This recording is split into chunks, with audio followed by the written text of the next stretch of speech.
Hey everybody, it's Jeremy Bradley here, and it's time for the Speak Free Books Entertainment Wrap-Up presented by BuffBoyBrewing.com. JB's Entertainment Wrap-Up. Brought to you by BuffBoyBrewing.com. Need your daily or hourly fix of fresh-flavored coffee? Check out Buff Boy Brewing Company for unique blends from around the world. International tastes with the finest roasts at BuffBoyBrewing.com. Here's what's making news this April 30th. You know, half the fun of reporting on the royal family lately is talking about the setbacks for Meghan Markle. Right? She's desperately trying to become a socialite or quote-unquote influencer, but failing hard, right? We don't have time to talk about all the missteps, recapping them all, right? But, the podcast nobody listened to, lifestyle show that everyone's mocked, trademark issues after randomly changing her brand's name, so many others. And there's drama amongst the brothers, right? We've talked about that, William and Harry. Now we're hearing that royal insiders are saying that William doesn't care for Markle, never has, isn't gonna, and is gonna do her dirty when the time is right. Maybe that sounded a bit odd, but a source close to the palace said that William plans to strip Harry and Meghan of their Royal Highness titles, right? His Royal Highness, her Royal Highness, when Dad, King Charles, kicks off.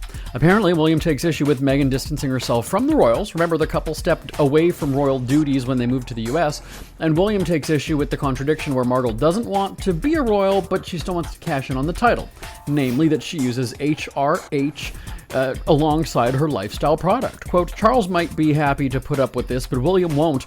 He loathes and despises Harry and Meghan with every bone in his body. He believes they have betrayed everything the family stands for, and the idea that they are using their royal status as a calling card will enrage him. The titles will simply be removed when he is king. A way will be found. The source goes on to say that Markle is in violation of an agreement with the Queen from back in the day when it comes to using HRH for Markle's personal brand.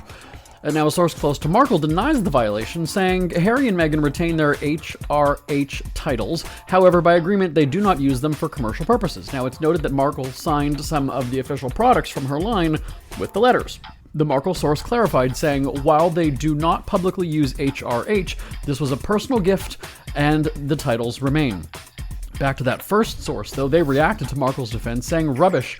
They made it clear they had agreed not to use the HRH titles at all, ever in any capacity. So it's going to be interesting when the younger generation of royals takes over. We all thought it was going to be boring, right? Less dramatic than previous generations, but this is getting juicy. Now, do we have time to talk about Katy Perry? Yes, clapping back at critics. All right. Well, that first story was so long, I didn't think that we'd have time. We've talked about the mocking Perry has faced since her space expedition, calling herself an astronaut.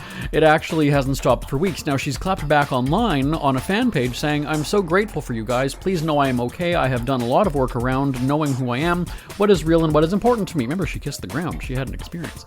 I'm on a human journey playing the game of life with an audience of many, and sometimes I fall, but I will get back up and go on and continue to play the game, and somehow through my battered and bruised adventure, I keep looking to the light, and in that light a new level unlocks. Did they lose oxygen up there to the brain? Like, what happened to her? Like this? We don't have time to speculate. That's Check of Your Headlines for this Wednesday, April 30th. I'm back tomorrow on the Speak Free Books Entertainment Wrap-Up presented by BuffBoyBrewing.com. Until next time, I'm Jeremy Bradley. For a great cup of joe, there's one thing you should know. Your morning brew can also be playful. Buff Boy Brewing guys make the temperature rise, and you surely feel naughty